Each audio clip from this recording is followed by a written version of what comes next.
అనుమానాలు, అపోహలు, అస్పష్ట ప్రకటనల నేపథ్యంలో పశ్చిమాసియా యుద్ధంపై అమెరికా, ఇరాన్ మధ్య తొలిసారి జరుగుతున్న చర్చలు ఎలాంటి ఫలితాలనిస్తాయి? పాకిస్తాన్, ఇస్లామాబాద్ వేదికగా జరిగే చర్చల్లో అమెరికా ఏం చెబుతుంది? దానికి ఇరాన్ ఏమంటుంది? శాంతి చర్చలు యుద్ధాన్ని ఆపేందుక? ఈ ముసుగులో ఇరాన్ సుప్రీం లీడర్ ముజ్తబా ఖమీనీని ఖతం చేసేందుక? ఈ 2 వారాల గ్యాప్ ఇరాన్కు డెత్ ట్రాపా? సీజ్ ఫైర్ పెద్ద డ్రామానా? అమెరికా, ఇజ్రాయెల్ కలిసి యుద్ధాన్ని ఎటు తీసుకెళ్తున్నాయి?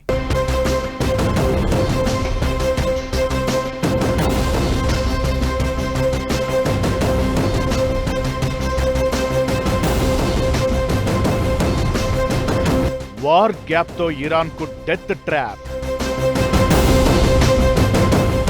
సీజ్ ఫైర్ పెద్ద డ్రామానా? అమెరికా, ఇజ్రాయెల్ యుద్ధాన్ని ఎటు తీసుకెళ్తున్నాయి? మిడిల్ ఈస్ట్ లో జరుగుతున్న పరిణామాలు, పాక్ వేదికగా అమెరికా, ఇరాన్ మధ్య జరిగే చర్చలు, ఇదంతా నిజంగా శాంతి ఒప్పందంతో యుద్ధానికి ముగింపు పలకాలనా? లోతుగా విశ్లేషిస్తే అలాంటి పరిణామాలేవి కనిపించడం లేదిక్కడ. ఇరాన్తో అమెరికా తాత్కాలిక కాల్పుల విరమణ అని చెప్పి 2 వారాల గ్యాప్ ఇచ్చింది. ఇందులో అమెరికా, ఇజ్రాయెల్ల ద్వంద్వ వ్యూహం కనిపిస్తోంది. ఈ సీజ్ ఫైర్ కాలాన్ని ఒక అండర్స్టాండింగ్, రియాక్షన్ టైంగా, టెస్టింగ్ టైంగా ప్రపంచ దేశాలు భావిస్తున్నాయి. ఇరాన్ తన అణు కేంద్రాలు, క్షిపణి స్థావరాలపై దాడుల నుంచి తప్పించుకోవడానికి ఈ గ్యాప్ను ఒక అవకాశంగా భావించే ఛాన్స్ కనబడుతోంది. అదే సమయంలో అమెరికా ఈ సమయాన్ని మిడిల్ ఈస్ట్ లో మెల్లగా సైనిక మోహరింపును మరింత పటిష్టం చేసుకోవడానికి వాడుకుంటోంది. ఇరాన్తో కుదుర్చుకున్న తాత్కాలిక కాల్పుల విరమణ వెనుక అమెరికా, ఇజ్రాయెల్ దేశాల ద్వంద్వ వ్యూహం కనబడుతోంది. హర్మూజ్ జలసంధిని తెరిపించడం ద్వారా ఇరాన్ చేతిలో ఉన్న అతిపెద్ద ఆయుధాన్ని అమెరికా నిర్వీర్యం చేస్తోంది. ఇది ఆచరణలోకి వచ్చిందంటే ప్రపంచ దేశాల దృష్టిలో ఇరాన్ ఒక విలన్ అనే ముద్ర పడుతుంది. దీంతో పాటు రోల్స్ ను వాడుకుని ఇరాన్ ను ప్రపంచం దృష్టిలో ఒంటరి చేయాలన్న ప్లాన్ తో ఉంది అమెరికా. తాము ఇరాన్ పై దాడులు ఆపామని ఇరాన్ మద్దతు గ్రూపులు హెజ్బొల్లా, హమాస్ ను కాదని అమెరికా వాదిస్తోంది. అటు ఇజ్రాయెల్ కూడా తాము సీజ్ ఫైర్ లో లేమని అంటోంది. ఇష్టానుసారంగా గాజా తరహాలో లెబనాన్ ను బూడిద చేస్తోంది ఇజ్రాయెల్. బేరుట్ ను ఇప్పటికే కొన్ని లక్షల మంది ప్రజలు ఖాళీ చేస్తుండగా చాలా మంది రోడ్డున పడ్డారు. అయినా ఇజ్రాయెల్ దాడుల్ని ఆపడం లేదు. అమెరికా, ఇజ్రాయెల్ శక్తి 90% అయితే ఇరాన్ శక్తి 10%. కానీ పూతల యుద్ధం స్టార్ట్ అయితే మరి వాళ్ళ ఒక 50,000, వీళ్ళ ఒక 50,000 సైనికులు వస్తే ఇరాన్ తరపున 10 లక్షల మంది సిద్ధంగా ఉన్నారు, ప్రజలు కానీ, ఐఆర్జీసీ కానీ. కాబట్టి రిలేటివ్ స్ట్రెంత్స్ మారిపోతాయి. అమెరికా, ఇజ్రాయెల్ ఎక్కువ నష్టపడాల్సి వస్తుంది మానవ ప్రాంతం. ఎందుకంటే గతంలో ఆఫ్ఘనిస్తాన్లో మా సైనికులు 1200 మంది చనిపోయారు, మాకు $1.7 ట్రిలియన్ ఖర్చు అయింది 20 ఏళ్లలో, మాకెందుకు ఈ తాలిబాన్లతో అని చెప్పేసి ఎవరి మీద అయితే పోరాడుతూ ఉన్నదో ఆ తాలిబాన్లకే అప్పగించి ఆఫ్ఘనిస్తాన్ని అమెరికా ఓడిపోయింది. వియత్నాంలో అట్నే జరిగింది. కాబట్టి భూతల యుద్ధంలో చాలా నష్టాలు జరుగుతాయన్న విషయం అమెరికాకు తెలుసు. అది వియత్నాంలో పాఠం నేర్చుకుంది, ఆఫ్ఘనిస్తాన్లో పాఠం నేర్చుకుంది. కాబట్టి వాళ్ళ చర్చలకు వస్తుందిగా మనం భావించాల్సినటువంటి అవసరం ఉంది. సీజ్ ఫైర్ అని పైకి చెబుతున్నా దీన్నో నిశ్శబ్ద యుద్ధమని పిలుస్తున్నారు విశ్లేషకులు. లెబనాన్లో దాడుల్ని ఇజ్రాయెల్ అస్సలు ఆపడం లేదు. ఇరాన్తో కాల్పుల విరమణకు దిగిన 24 గంటల్లోపే ఇజ్రాయెల్ లెబనాన్పై ఆపరేషన్ ఎటర్నల్ డార్క్నెస్ పేరుతో అత్యంత ఘోరమైన వైమానిక దాడుల్ని చేసింది. 10 నిమిషాల్లో 100 దాడుల్ని చేసింది. అటు అమెరికా, ఇటు ఇరాన్కు మధ్యవర్తిగా పాకిస్తాన్ రంగంలోకి దిగింది. ఇస్లామాబాద్ వేదికగా అమెరికా, ఇరాన్ మధ్య ఒక అవగాహన ఒప్పందం కోసం చర్చలకు ప్రయత్నాలు మొదలుపెట్టింది.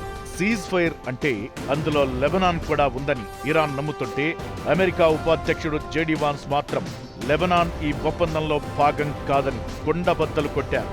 ఈ గందరగోళ పరిస్థితుల వల్ల ఇరాన్ మళ్లీ మొదటికొచ్చి ఎదురుదాడి చేస్తే శాంతికి విఘాతం కలిగించారని నెపం వేసి అమెరికా, ఇజ్రాయెల్ నేరుగా ఇరాన్ ప్రధాన భూభాగంపై పూతల దాడులు చేసే అవకాశం కనబడుతోంది. మిడిల్ ఈస్ట్ యుద్ధ పరిణామాలు, సీజ్ ఫైర్ అంశాలను చాలా లోతుగా విశ్లేషిస్తే ట్రంప్ తీసుకున్న విరామం పీస్ ప్లాన్ చర్చల కోసం కాదు, ఇది యుద్ధ వ్యూహంలో భాగమే. ఇరాన్ను పక్కాగా ట్రాప్ చేయాలని వేస్తున్న స్కెచ్చేనని అర్థమైపోతుంది. ఈ శాంతి చర్చల వేదికను అమెరికా ఇరాన్ సామర్థ్యాన్ని అంచనా వేసేందుకు ఉపయోగించుకుంటోంది. ఇరాన్ కూడా తమ సత్తా ఏంటో తెలియజేస్తూనే అవసరమైతే ఎంతవరకైనా తెగిస్తామని చెప్పేందుకు పీస్ ప్లాన్ మీటింగ్ డయాస్ను వాడుకోవాలనుకుంటోంది. సో ఇది ఎక్కువ కాలం నిలిచే ఒప్పందం కానే కాదు. దానికి 3 ప్రధాన కారణాలు. నెంబర్ 1, లెబనాన్ హెజ్బుల్లా విషయంలో స్పష్టత లేదు. నెంబర్ 2, ఇజ్రాయెల్ లెబనాన్పై పట్టు కోసం హెజ్బుల్లా గ్రూప్ను అంతం చేయాలనుకుంటోంది. ఇక నెంబర్ 3, ఈ 2 పక్షాల్లో ఒకరిపైన మరొకరికి నమ్మకం అస్సలు లేదు. అలాంటప్పుడు ఈ చర్చలు సఫలమవుతాయని మనం ఊహించగలమా?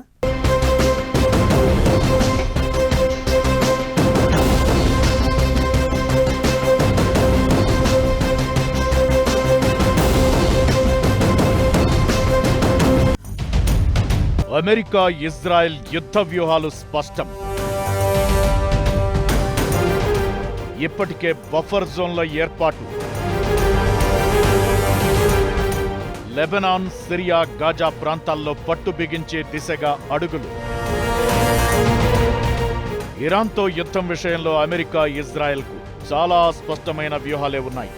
ఇజ్రాయెల్ ఇప్పటికే బఫర్ జోన్లను ఏర్పాటు చేసే పనిలో ఉంది. లెబనాన్, సిరియా, గాజా ప్రాంతాల్లో ఇజ్రాయెల్ శాశ్వతంగా తన పట్టును బిగించే దిశగా అడుగులు వేస్తోంది. దీనికి నెతన్యాహు పెట్టిన పేరు ఫరెవర్ వార్, అంటే నిరంతర యుద్ధ సన్నద్ధత అని అర్థం.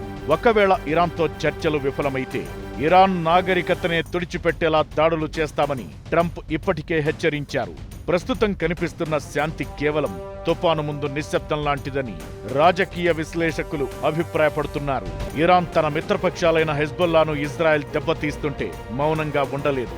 అదే జరిగితే ఏప్రిల్ చివరన లేదా మే నెలలో ఈ ప్రాంతం పూర్తి స్థాయి యుద్ధంలోకి వెళ్లే ప్రమాదం ఉంది.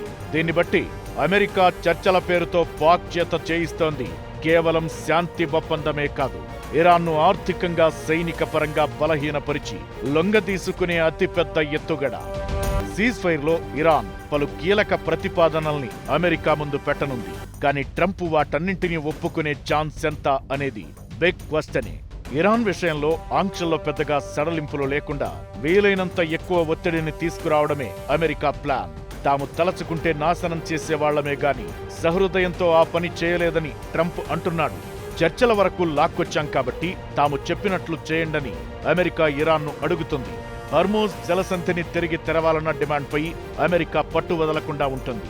అణుశుద్ధికి పరిమితులు, వాటిని తనిఖీ చేసే అవకాశాన్ని అడగాలనుకుంటోంది. ఇరాన్కు ఎక్కువ సమయం ఇస్తే సైనికపరమైన వ్యూహాలతో కొరకరాని కొయ్యగా మారుతుందన్నది అమెరికా భావన. అందుకే ఎక్కువ ఆలోచించుకునే టైం ఇవ్వకుండా తేల్చి చెప్పాలని భీష్మించు కూర్చుంటోంది. అమెరికా బెదిరింపులకు భయపడేది లేదని ఇరాన్ మొదటి నుంచి చెబుతోంది. ఈ చర్చల్లోనూ ఒత్తిళ్లకు తలగ్గబోమని స్పష్టం చేస్తోంది. అదే సమయంలో తొందరపడి అమెరికా ప్రతిపాదనలకు తల ఊపకుండా కొన్నాళ్ల పాటు చర్చల్ని ఇలాగే సాగదీయాలని ఇరాన్ భావిస్తోంది. 2 వారాల తరువాత అదనంగా సమయమిస్తే దాన్ని సైనిక పరంగా యుద్ధ మౌలిక సదుపాయాల కల్పనకు వినియోగించి బలపడాలనేది ఇరాన్ ఉద్దేశం. పైగా ఈ చర్చల ద్వారా అమెరికా, ఇజ్రాయెల్ అసలు రంగు బయటపడతాయని కాచు కూర్చుంది ఇరాన్. అణు కార్యక్రమంపై తమకు హక్కుందని సమర్థించుకుంటూనే దేశ సార్వభౌమత్వానికి సంబంధించిన అంశాలను లేవనెత్తడం ఇరాన్ టార్గెట్ గా ఉంది.